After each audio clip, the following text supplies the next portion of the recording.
The transfer window is really hard work. Straight away, I just drew a line through it and said that there's no way I'd bring him to the club, because even though he ticked a lot of other boxes, he might just disrupt the culture. If we are in that mentality that I've got to have everyone smiling all the time and being in a good state of mind and happy, that's not what this is about. And the 3 promotions, we've had periods in the season where people started doubting me and doubting the team. But we came through that. Players have this idea that I think you can suddenly just turn it on match day. This time on the sidelines now is the make or break. These are 6-pointers now. Whether it's someone working in the business world, you've got tough calls to make, tough decisions, tough conversations to have. We're not putting a good feeling above a bad feeling, we're just trying to equalise it all. We're trying to be objective, we're trying to keep it matter of fact. There are no wrong feelings. You're going to be disappointed if you're left out, that's cool. Even in a really successful season, there's times where it doesn't go well, so you've got to make sure you've got people in the building who are going to react the right way to that.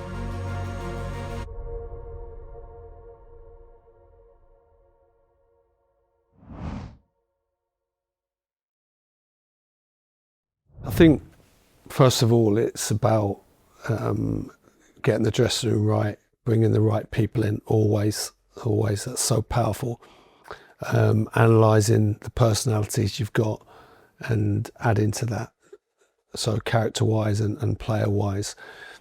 And making sure you're not going to bring someone in and it makes you worse and you're going to disrupt the group. And a great example in this particular window, we were looking at another forward. We identified a player playing in Italy, and we thought, yeah, he's got everything we need. He was affordable, he wanted to come, his wages were where they needed to be.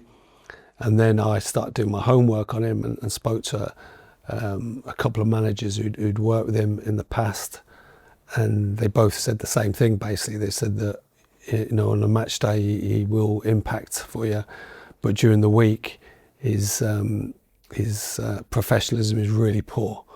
And straight away I just drew a line through it and said that there's no way I'd bring him to the club, because even though he ticked a lot of other boxes, he might just disrupt the culture we've created at the football club.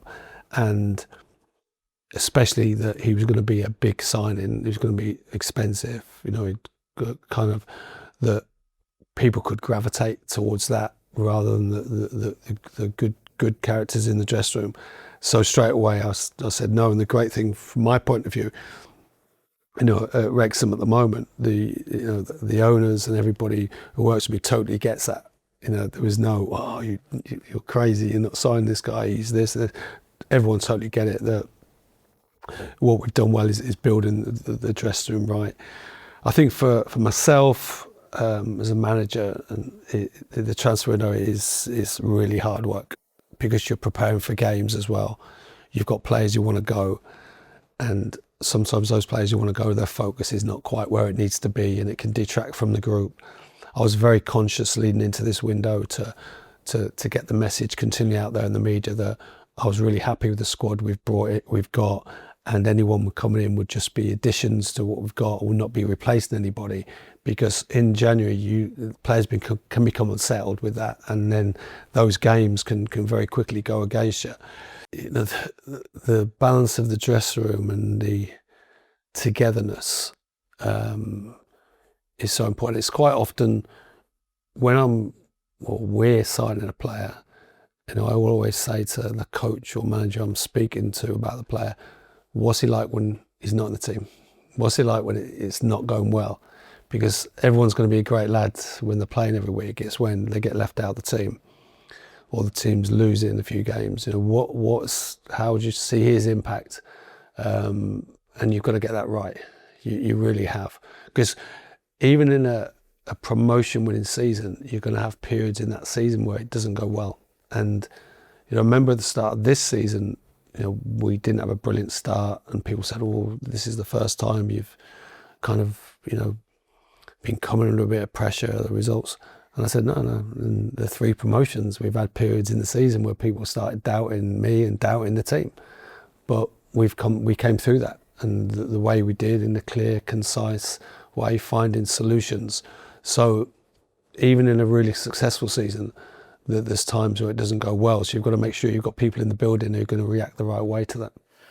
When I'm talking to a player about that, maybe they're disappointed that they're not starting and there's a bit of despondency, I like to play that message that this time on the sidelines now is the make or break. These are 6-pointers now, because if you're coming off the bench or suddenly it's sprung on you, you've got to be ready.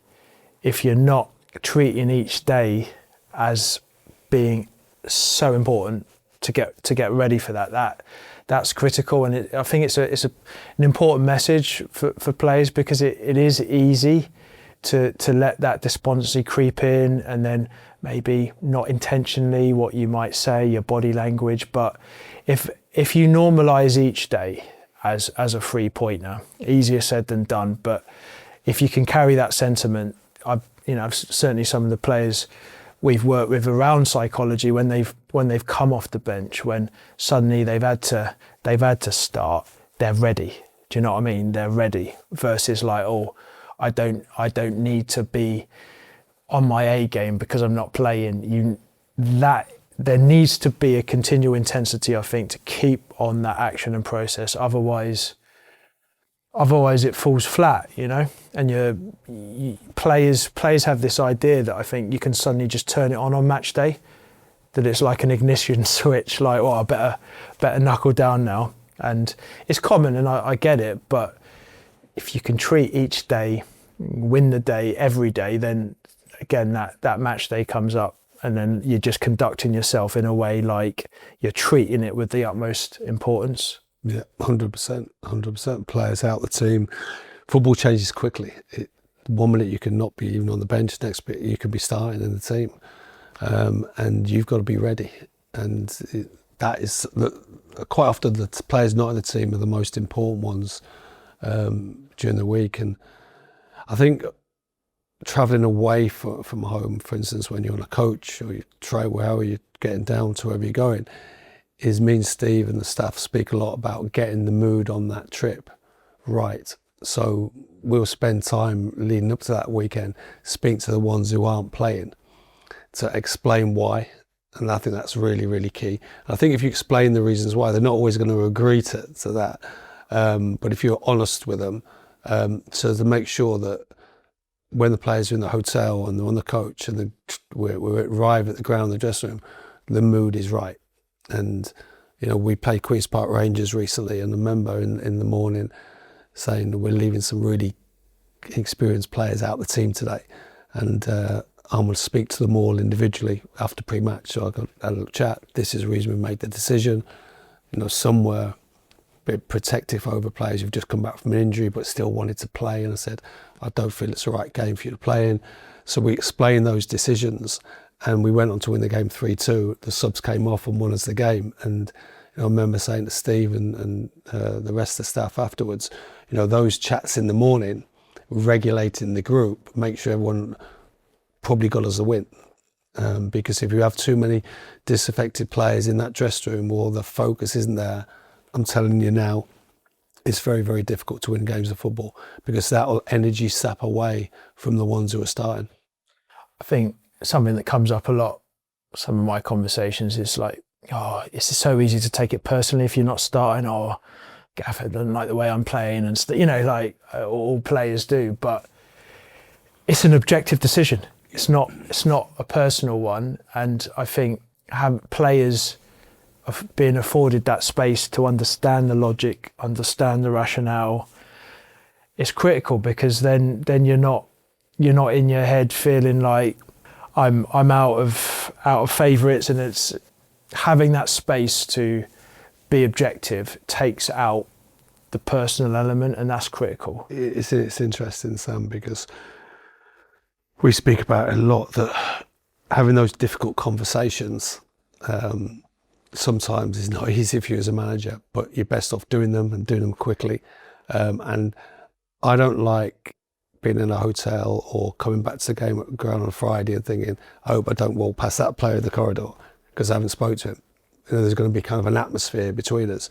So you've got to clear all that out, wash it all out the system. So whether it's someone working in the business world, you've got tough calls to make, tough decisions, tough conversations to have. And yeah, you may sleep a little bit uncomfortably the night before, you may wake, but you're best off getting in and addressing it straight away, and everybody knows where they stand. The biggest problems I've found, and I remember this as a player, when people get left out of the team and there's been no explanation. That's what the biggest kind of player disgruntlement with players, and it takes time to have those conversations, doesn't it? But I try and do it all the time, and getting the mood right is key in the dressing room. I think it's easy as well, correct me if I'm wrong, to sometimes want to be kind of a people pleaser and I'll just make them feel good. But actually, when we think of that sentiment again, we're not putting a good feeling above a bad feeling. We're just trying to equalise it all. We're trying to be objective. We're trying to keep it matter of fact.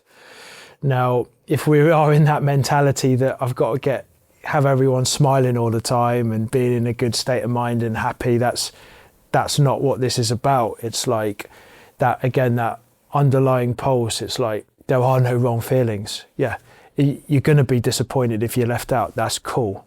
You're going to be relieved maybe if you're playing. That's cool. But when you pay too much attention on trying to get players in the right headspace and think like, well, how am I going to get this person feeling good?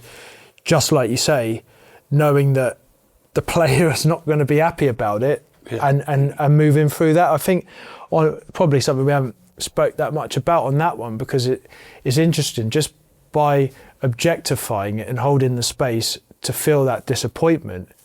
It's working on the psychology that actually that this is just as part of the process. I'm not going to be a big G up and a pat on the back, but this is what's happening. This is objective, and I think it talks to the sentiment again of this is about getting the right actions and the right processes right, irrespective of our own ideas and ideals sometimes. It's so easy to think I've just got to keep that player in a good headspace and swerve around a difficult conversation. I think some people can swerve. The reason that they won't be in that good headspace is if you don't have the conversation and they're left thinking, why have I been left out of the team? Yeah, because I think like in those conversations, they'll say, Sam, you're not playing today. I don't expect you to be happy about it, but these are the reasons. And quite often the players say, but I think I should be playing. No, I get that. But I'm just telling you, this is the reason today why you're not selected. Be ready when called upon. And, just going back to what you were saying earlier, Sam, about players are judged in the football club when they're not in the team. And I've said that quite often, to one particular player we signed this summer who found it difficult when he was out of the team. And we paid quite a lot of money for him, but I said, there's a lot of senior players who are watching your every move. They would say to you, people will be forming opinions of you now because you're a very good player, and in a few weeks' time, you're going to be in the team.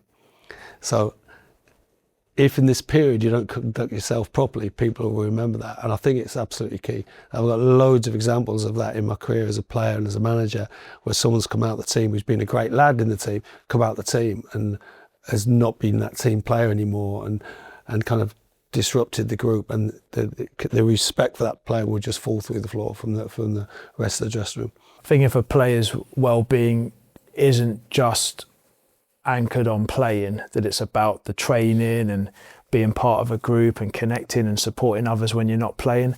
Again, that's something I like to remind players of, is to see the bigger picture, to, those special moments when you're in the dressing room, you're in the trenches, you're fighting, you're competing. Sometimes those moments that aren't about lifting the trophy are about connecting, and those intimate moments. And it's a sentiment that, just to back you up on that, I really try to remind players that 99% of the journey is not on those match days. It's like on the coach, in the hotels, in and around training. Those are the bits sometimes that should be celebrated. That it's not always the destination, it's the journey that should be cherished. That's where you spend most of your life. So you might as well try and, prioritise that, and then see where the chips land. So we see where the chips fall on Saturday. Yeah.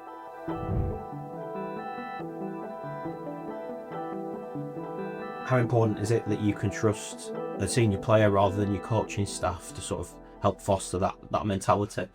It's a great question. I think it's a very relevant one, because we've been in an era where owners and sporting directors are insisting you can only sign players who are 25, young players who are going to be assets. And the great thing I've had at Wrexham, the owners are not bothered about that, because they understand that a senior player like a Matty James, a James McLean, a Stephen Fletcher can help those younger players become assets by being role models in the dressing room. So we've brought in some brilliant senior players. It's important to get the right ones in terms of the role model, the ones who you can link in with as a management team to get your message over into the dressing room. And I do that a lot myself and Steve. Bring the senior players in, or have a little chat and say, we're doing this tomorrow, this is why, or I want you to have a chat with him tomorrow, just casually. So absolutely, I'm a big believer in it. I don't like the fact that you hear all the time, oh yeah, no, he's 30, he's finished, we're not going to sign him. And why? They can help your football club in the short term, but the long term, I think it's absolutely ridiculous. And you look at this story of Wrexham, some of our best signings have been Stephen Fletcher, 30, 35, 36, Matty James, 30, 33, Mark Howard, 37, all those players who I knew would be brilliant influences in the dressing room. The psychology of that peer-to-peer influence is massive, sometimes more than the coach and the psychologist. That if players are impacting each other, that's often where the shifts happen. And every culture needs, I think, those people on the ground to shape it and tweak it, and they probably do most of the work. Sometimes, and the term like cultural architects of just shaping and getting that right is critical, because you're going to listen to your peers more than the coach and the psychologist. That it's a key ingredient. I think as a manager, you need a link with the dressing room. The coaching staff need that link, and there's a couple of players we've got at the moment who I envisage going on to be coaches, and they're kind of evolving on that journey a little bit with us, still playing, but I involve them in certain discussions, and I feel you need that. So when I hear players that I'm working with start talking about how they're sharing books amongst one another, or the guys will be in the car and they'll put a podcast on that perhaps I may have recommended, the fact that that's a special moment for me to see, because something's landed, and it's not just going, I better explore what Sam says. It's something culturally taken seed, that they're sharing ideas amongst themselves, and in this sentiment of exploration, that's the true exploration. That if a player's in the oxygen table is reading one of the books I recommended, and what's that? You've been speaking to Sam, have you? And they get a bit of dialogue going. That's more powerful than me sitting down with them, because now it's really normalised within, I think, the heartbeat of the culture. And how do you, as a sports psychologist, go about introducing those books, podcasts, those concepts to players? Whenever I meet a player for the first time, I get that groundwork down where I say, this isn't about fixing anything, this is an exploration. And I always talk about the structure of that, which is, we'll catch up once a month, we might touch base on the phone, there might be a few messages, but it's very, very light touch.